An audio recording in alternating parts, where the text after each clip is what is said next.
Hey guys, this is Northville Tech. In this video, we're going to learn how to lock your PNC debit card. Open the website pnc.com, then click Sign On. On the drop-down window, sign in with your user ID and password. Once you're signed in, you will see a section for account services at the bottom right part of the screen.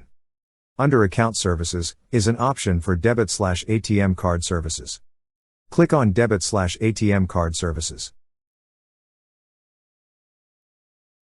Then you will see the list of your linked accounts.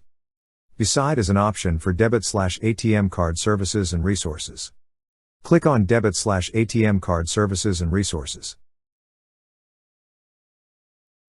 On this page, you will see a section for Debit/ATM Card Maintenance. Click on the option that says PNC Easy Lock. Under your Visa debit card, is an option for Lock. Click Lock.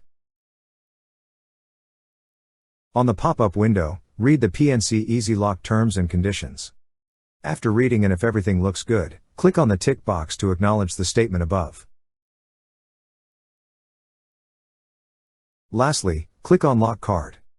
That's how you lock your PNC debit card. Thank you so much guys for watching, and if you have not yet subscribed to our YouTube channel, please subscribe to our YouTube channel as we create tech videos related to financial apps almost every day. Also, check out our website northvilletech.com for great tech articles, and our recommended resources in the description below for various sign-up bonuses.